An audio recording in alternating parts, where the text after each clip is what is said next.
আসসালামু আলাইকুম। প্রিয় দর্শক, আপনাদের সকলকে আমন্ত্রণ জানাচ্ছি।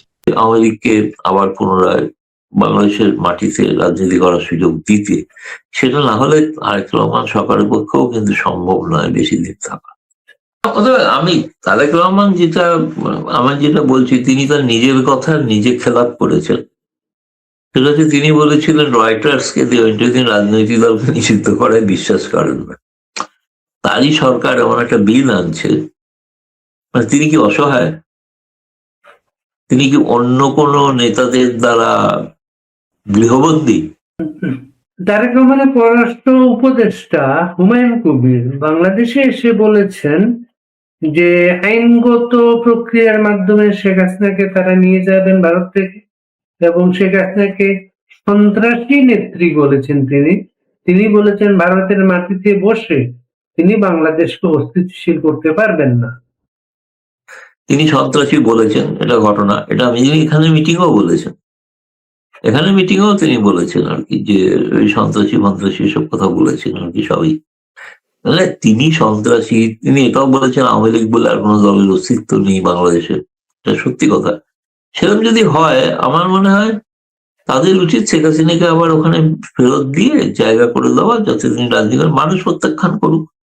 সেই সাহস আছে তার। হুমায়ুন কবির কেন? হুমায়ুন কবিরকে হয়তো বুঝছি না যে তার কোনো সাহসই নেই, হিম্মতই নেই, বা বিএনপির কোনো হিম্মতই নেই আওয়ামী লীগকে রাজনীতি করতে দেওয়ার। কারণ রাজনীতি করতে দিলে কি হবে সেটা খুব ভালো করে ধরা যাবে। এই বক্তব্যের পরে আপনার ভারতের যাদের সাথে কথা হয় আওয়ামী লীগের নেতা, তাদের প্রতিক্রিয়া কি আপনার কাছে? এই প্রতিক্রিয়া হচ্ছে, কোনো প্রতিক্রিয়া নেই, পাগলের মতো বলছেন ওরা। বলি না, জানা কথাই ছিল, এর মধ্যে নতুনত্ব কি? বলে নতুনত্ব কিছু শুনিনি তো। বিএনপি কোন দিন আমাদের সম্পর্কে প্রশংসা সূচক কথা বলেছে? এটা তো শুনিনি কখনো। নতুন তো কিছু, মানে এটা তারা বলবেন না, স্বাভাবিক। আমরা আমাদের মতো সুযোগ সুবিধা মতো রাজনীতি করবো। তো তারা ধন্যবাদ যে ভারত সরকারকে দিয়েছেন, যে ভারত সরকার তাদের এখানে আশ্রয় দিয়েছেন এবং তারা আশ্রিত হয়ে আছেন সমস্ত সুযোগ সুবিধা সহ। ফলে সেটা তো তারা উপকৃত, সেই বিষয়ে তো তাদের কোনো, এ ব্যাপারে তাদের কোনো দ্বিধা কিছু নেই। তারা জানেন তারা সময়ের অপেক্ষায় আছেন, এবং তারা মনে করেন একটা সময় মানুষের চাপে বাধ্য হবেন বিএনপি সরকার যে আওয়ামী লীগকে আবার পুনরায় বাংলাদেশের মাটিতে রাজনীতি করার সুযোগ দিতে। সেটা না হলে তারেক রহমান সরকারের পক্ষেও কিন্তু সম্ভব নয় বেশি দিন থাকা। কেন এটা? কারণ জামায়াত তার উপরে চেপে বসবে না। জামায়াত ওখানে একটা প্রধান বিরোধী দল। তো তারা যা চাইবেন, তারা যে মানে রীতিমতো ডিকটেট করবেন, সেরকম কিছু লক্ষণ আমরা দেখতে পেয়েছি না। কিন্তু একটা খুব জানি না তোমাদের ওখানে ব্যাপক আলোচনা হয়েছে কিনা বলতে পারবো না, যেটা হচ্ছে যে ওই সম্প্রতি একটি বিল আনা হয়েছিল বাংলাদেশের পার্লামেন্টে। বিলটা বোধহয় আমি জানি না পাশ হয়েছে কিনা, এখন বোধহয় পাশ হয়নি। বিলটা উত্থাপিত হয়েছে। যে বিলটাতে রটে গিয়েছিল, বহু সাংবাদিক লিখেছিলেন আওয়ামী লীগকে নিষিদ্ধ করার নির্দেশ, যেটা এক্সিকিউটিভ অর্ডারে হয়েছিল। এক্সিকিউটিভ অর্ডারটা আজও আছে, কিন্তু ওটা আওয়ামী লীগের নাম কোথাও নেই ওই বিলটায়। ওই বিলটা আছে রাজনৈতিক দল, গোষ্ঠী এবং রাজনৈতিক দল। এখন অনেকে প্রশ্ন তুলছেন, শুনেছি আমি, যে এই রাজনৈতিক দল বলতে কি জামায়াত ইসলামী, তাকেও কি নিষিদ্ধ করা হবে ওই আইনের বলে? এটা জামায়াতের প্রশ্ন আছে। এমনকি ভবিষ্যতে যদি আরেকটা কোনো সরকার হয়, সেই সরকার ওই আইন বলে বিএনপি কে নিষিদ্ধ করে দিতে পারে। ওই আইনটা তো যদি পাশ হয়ে যায়, তাই না? ফলে এই বিষয়টা কেবলমাত্র আওয়ামী লীগের সমস্যা নয়, সমস্যাটা বিএনপির, সমস্যাটা জামায়াত। ফলে এই বিলটির ভবিষ্যৎ কি আমি এখন জানি না, বলতে পারবো না। সেটা বাংলাদেশের সাংবাদিকরা আলোকিত করলে বুঝতে পারবো। আমি বিলটাতে জেনেছি যখন আওয়ামী লীগ বলে কোনো দলের নাম লেখা। আমি তারেক রহমান যেটা বলছি, তিনি তার নিজের কথা নিজে খেলাপ করেছেন। সেটা হচ্ছে, তিনি বলেছিলেন রয়টার্সকে তিনি রাজনৈতিক দলকে নিষিদ্ধ করায় বিশ্বাস করেন না।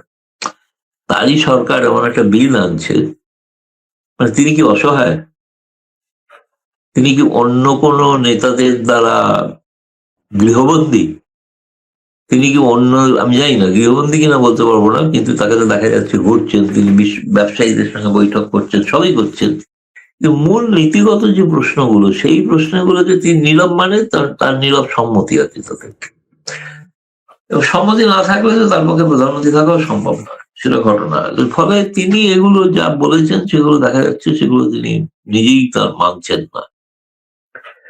আপনি বেশ কয়েক মাস আগে আমাদের অনুষ্ঠানে একটা কথা বলেছিলেন যে শেখ হাসিনা বাংলাদেশে চলে যেতে চান।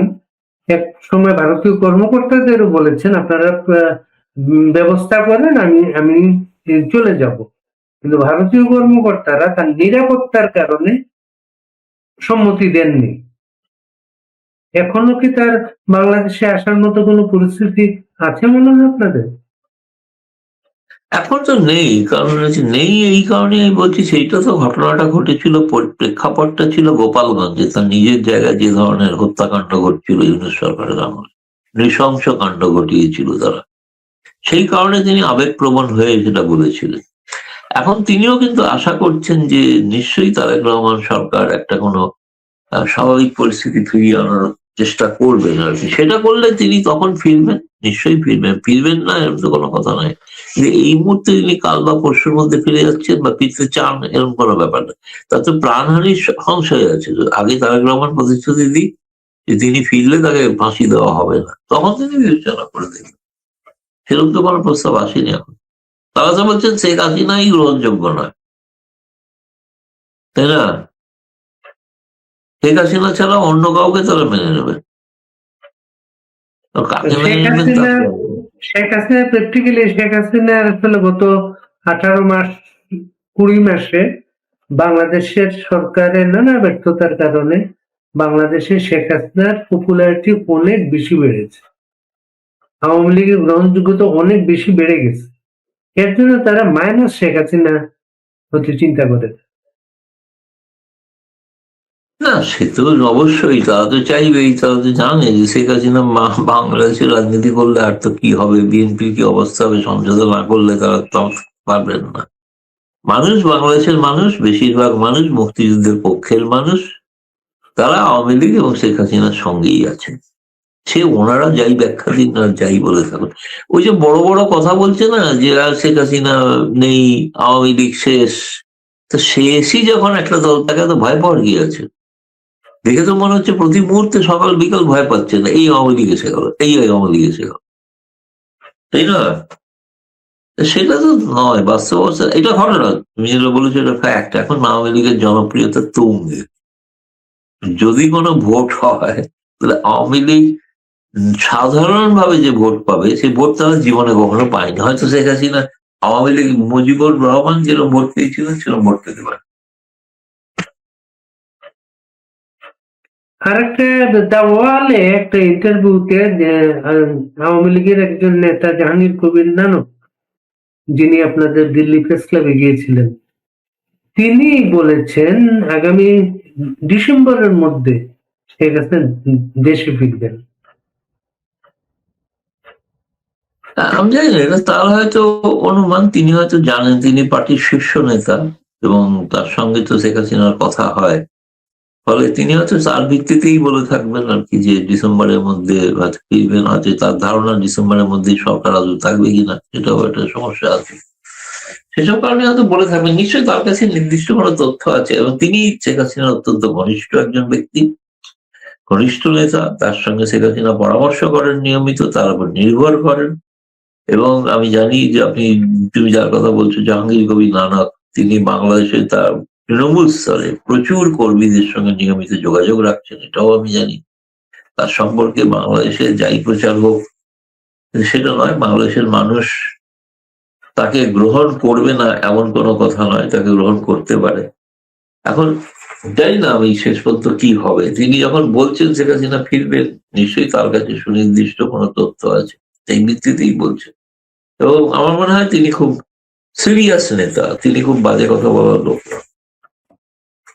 আপনি কিন্তু সেই বৈঠকে যারা ছিলেন তাদের একজন আপনি, সেই বৈঠকের কোনো তথ্য আমরা এখন পর্যন্ত জানি না। কিন্তু কোন বৈঠকে? ওই যে যে বৈঠকটা গেল, গোপনে একজন ছবি তুললো, বাইরে চলে গেল ছবিটা। না, তাতে তো অন্য কিছু না, এটা সাধারণভাবে তারা ভারতের জাতীয় স্তরে সাংবাদিকদের সঙ্গে মিলিত হতে চেয়েছিলেন। তার মধ্যে আমিও ছিলাম, আমিও আমন্ত্রিত, এবং সেখানে 14-15 জন ছিল, আমি তো একা ছিলাম না, 14-15 জন ছিল। এবং তারা সকলেই তারা জানতে চাইছিল পরিস্থিতি কি। প্রথম তাদের সঙ্গে খোলাখুলি আলোচনা হলো, কেন সরকারের পতন হওয়ার কারণ কি, কিভাবে তারা ফিরতে পারেন, কি হবে তারা, এবং ভারত সরকার সম্পর্কে কি ভাবছেন, বা আন্তর্জাতিক স্তরে কি অবস্থা, এইসব বিষয়ে আলাপচারিত হয়েছে। কোনো সুনির্দিষ্ট তুমি যদি বলো কোনো একটা পার্টিকুলার কোনো ব্রেকিং নিউজ, এরকম কিছু ব্রেকিং নিউজ ছিল না তাতে। একটা মানে গোটা বিষয়টা সার্বিক পরিস্থিতি নিয়ে একটা মন্থন হয়েছিল আর কি ভারতীয় সাংবাদিকদের সঙ্গে। কোন সাংবাদিক কি ওই বৈঠকের পরে কিছু ইয়ে পাবলিশ করেছেন? কোন লিখিত? পাবলিশ করার তো কথা নয়।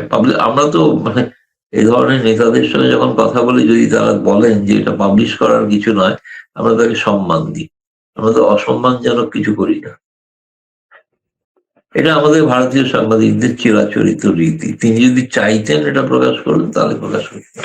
তিনি যখন বলছেন এটা তো একটা